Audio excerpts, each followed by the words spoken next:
This channel is supported by TrueFire. TrueFire is an online library of lessons from some of my favourite players. There's thousands of lessons on there. You can use the promo code JNC40 to get 40% off of any of their courses.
I saw this article come up that had popped up on Guitar World and written by a chap called Matt Owen.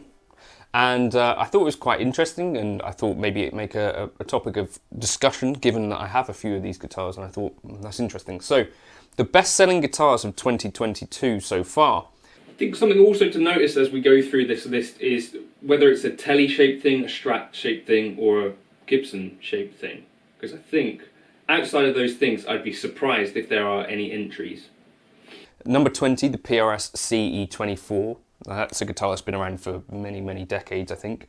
19, the Fender American Standard Stratocaster.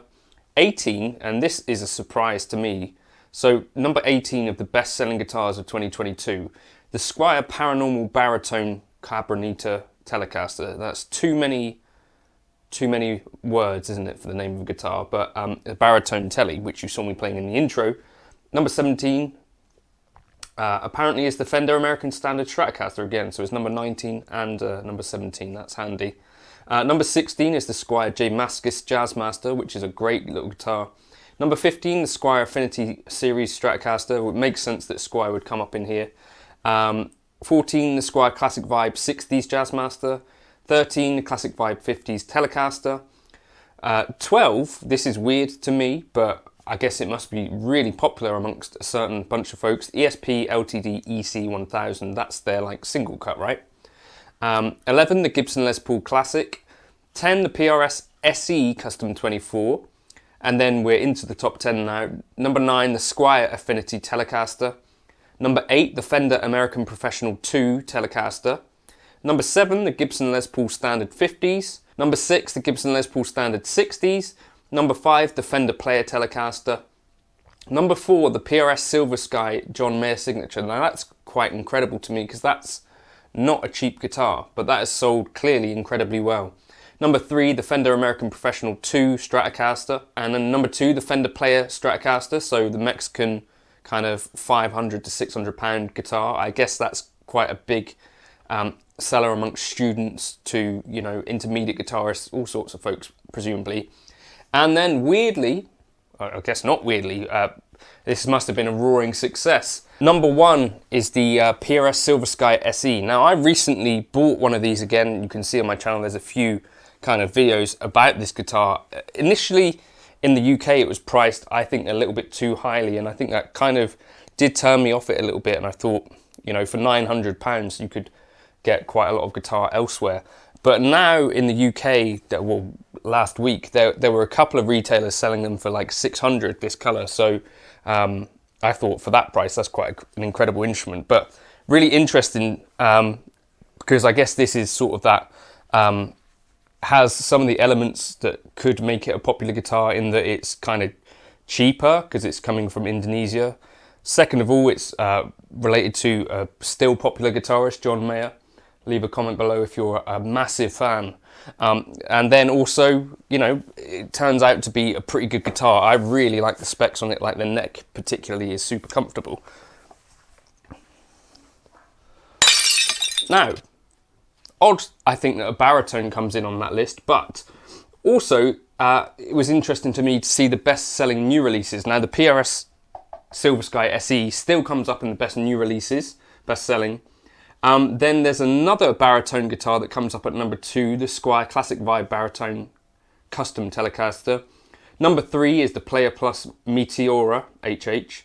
And then number 4 is this little guy, or something like it, the Yamaha Revstar with the P90s, I think. But the standard version, which is another Indonesian-made guitar, but is a little bit different given that it has stainless steel frets. And I think probably one of the more unique designs that is in that list, to be fair, because that's not too derivative, right? It's sort of a bit like a Gibson SG in some ways, but they made some kind of bold moves with it, like a different neck join, stainless steel frets, P90 pickups, and I think it's interesting to see a new design in there.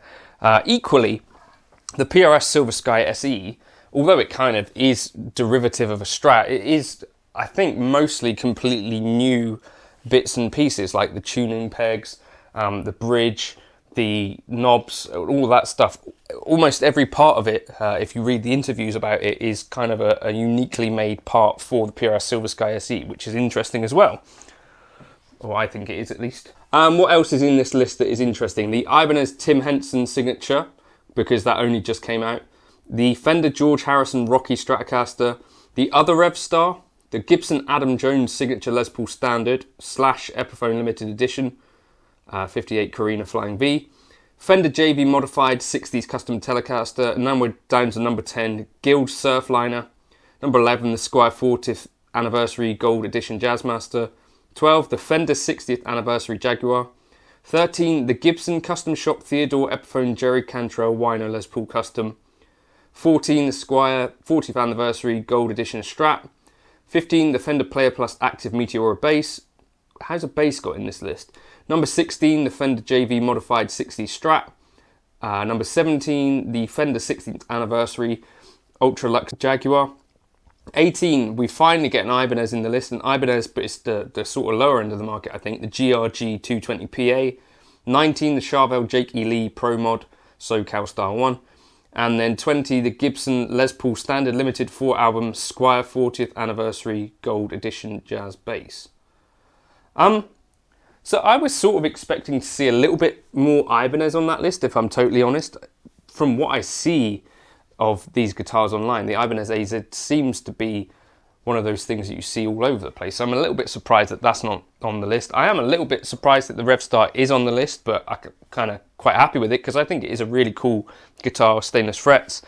And again, even though, you know, a bunch of people don't necessarily like the Silver Sky SE for various reasons, I do think that certain parts of the world, this is a really, really good guitar, and in many ways super competitive with a Mexican Player Strat, especially when it's at the same price. And then most surprising of all to me is that this or guitars like this are cropping up on the list. A baritone guitar, which is not just a metal machine as it turns out. I kind of think of these guitars as like a reverse capo, in that you can sort of play the same thing on them, but they sound different because of the tuning. Whereas, you know, if you put a capo on and you play the same thing, it sounds different because it's higher than usual. With this, it sounds lower. Really well made guitar, I think, except on this one, the truss rod is kind of seized, but a little bit on the heavy side, but no complaints other than that, really. And it doesn't really matter that it's heavy, given that it's a baritone. So I'm really impressed by these as well. Let me know your thoughts in the comments. I know, Jason, you've got one of these boys, haven't you? They did like a new run of colours, but I think they're a really fun instrument to have around, and they're not too expensive, relatively. So yeah, let me know your thoughts. The best-selling guitars of 2022. Silver Sky topped the list. This was number 18. Crazy. Oh, I'm using the new cabs on the ODS Band 3.5 preset. If you liked those tones in the intro, feel free to jump in the description and grab them. Thank you for stopping by the channel and watching this video, and thank you for continued support. I really appreciate it. Cheers.